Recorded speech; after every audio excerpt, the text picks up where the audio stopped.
live in Lawton, Oklahoma. For those of you who don't know, Oklahoma is bordered by 6 states. It's Colorado, Kansas, Missouri, Arkansas, Texas, and New Mexico. If you want to remember, Oklahoma looks like a little gun, like this, and it's also the home of the Sooners. Moving to Oklahoma, if you're not an outdoorsy person, you're not going to like it. Fortunately, I am, and the Wichita Mountains, 20 minutes from where I live, and there's a lot to do there. There are many fishing spots, lakes, trails for hiking and biking, plants, flowers, and rocks to observe, and many animals. Today I would like to inform you of why it's important to follow the rules of the Wichita Mountains. It's to conserve animals and plants, safety, and to avoid heavy fines. Let's start with some of the animals protected on the reservation. The U.S. Wildlife Service protect more than 50 mammals, 240 birds, 60 reptiles and amphibians, including venomous rattlesnakes, 40 fishes, and 800 different plant species. There are also buffaloes, the American bison, also known as, that's protected from extinction, from overhunting for their raw materials to make clothing and such.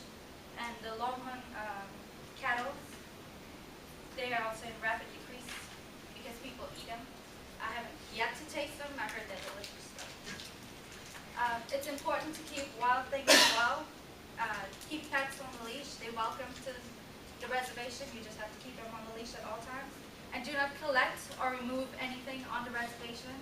You have to, anything that you come to the reservation with, take with you.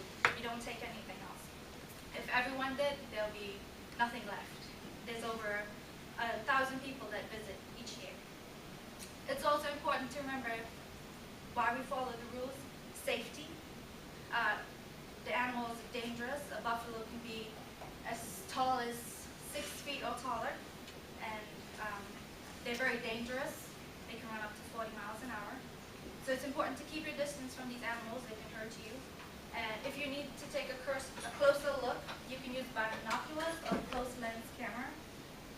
And do not feed the animals.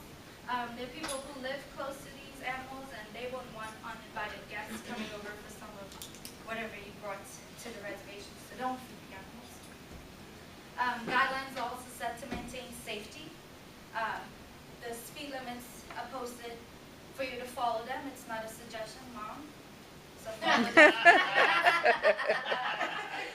There's also hiking, and you're welcome to do those, but the wildlife is close to Fort Sill, and they do a lot of artillery practicing, so you don't want to get hit by any falling artillery, so you have to hike in the identified areas.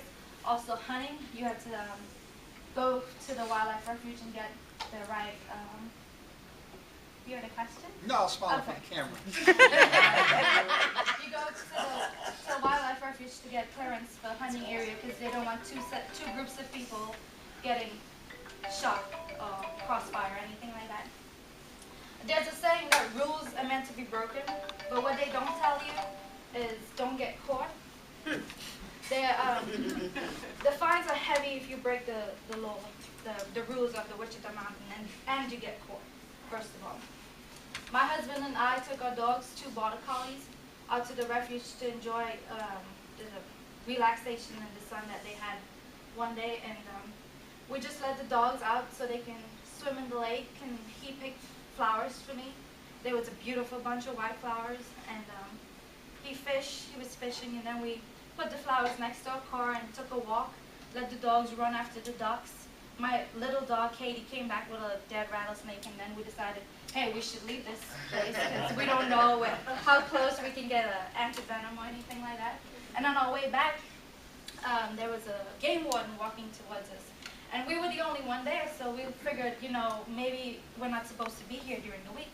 And he came up to us and he handed us one of these little brochures, and he said, whose flowers is that next to the car? And it was just us, so we said, it's ours. We couldn't blame it on anyone else. It was next to our car. And he said, do you know that it is a $200 fine for picking the flowers? And I opened my mouth just like you did. I was like, okay, it, we don't want it anymore. And then he said, it's a $175 fine for each dog off a leash because they would go destroy the natural life for the animals. And I was like, oh my God, I'm going to put my dogs in the car right now. I'm going to do it. And then he asked for a fishing license, and luckily we had our fishing license with us, so that, or else we would incur another fine. And I'm like, oh my gosh. And then he handed us one of these, and it just tells you like rules to follow, places to go, things you can do while you're on the reservation. It also shows a map of different places that you can go to do different stuff, and restricted places also. So he told us, next time you come here and you don't have one of these, you're going to get fined, and we don't care how many. But in conclusion, it is crucial to follow the rules of the Wichita Mountains in order to prevent extinction of the plants and animals, for safety of both people and animals that live on the reservation, and to avoid hefty fines. I was lucky to get out of it with a stern warning, and I hope that if you ever visit Oklahoma, that you follow the rules and do your best to preserve the Wichita Mountains and its wildlife for the next generation so they can enjoy it as well. Thank you very much.